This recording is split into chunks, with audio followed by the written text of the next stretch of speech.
Adinkra stared, stunned. He had offered his hand for a handshake, but Francis didn't take it. Instead, Elizabeth took Francis's hand and placed it in Adinkra's. Francis turned and ran inside. Later, Francis was pacing anxiously in the room when Elizabeth entered. Elizabeth remained silent. "I thought you were mine," Francis finally burst out, his voice filled with anguish. "I thought you loved me. Why are you doing this to me?" Elizabeth remained silent. "I know it's for the money," Francis continued, desperation creeping into his voice. "But please, I can't handle it. Let me drop out and find a job to take care of us. I love you so much, and this will break me. The kind of pain I am feeling now cannot be compared to how I felt when I lost my parents. I'm on my knees begging you, please." Elizabeth remained silent, unmoved by Francis's pleas. With a defeated sigh, Francis left the room, leaving Elizabeth standing alone. As night fell, Elizabeth's worry deepened as Francis hadn't returned home. She searched everywhere, her voice echoing through the streets as she called his name, but he was nowhere to be found. That night, Francis never came home, leaving Elizabeth restless and anxious.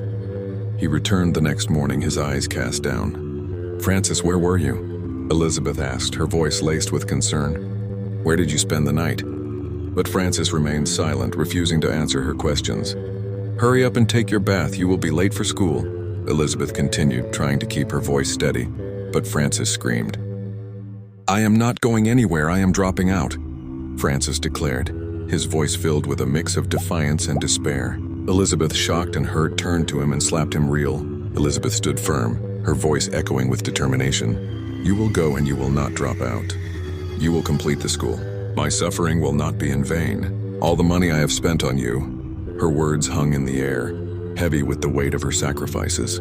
"The one thing you have to do is to learn hard and get a good job, as your parents wanted you to do. Your parents helped me so much, and I decided to help you too."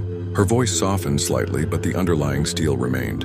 "If you think you can't control yourself and handle this, you better pay me back all I have spent on you and leave my house. Do you think I enjoy doing this? Even when my parents passed, I didn't sleep around for money but went to work with your parents. Now I am doing this for you and you want to play stupid."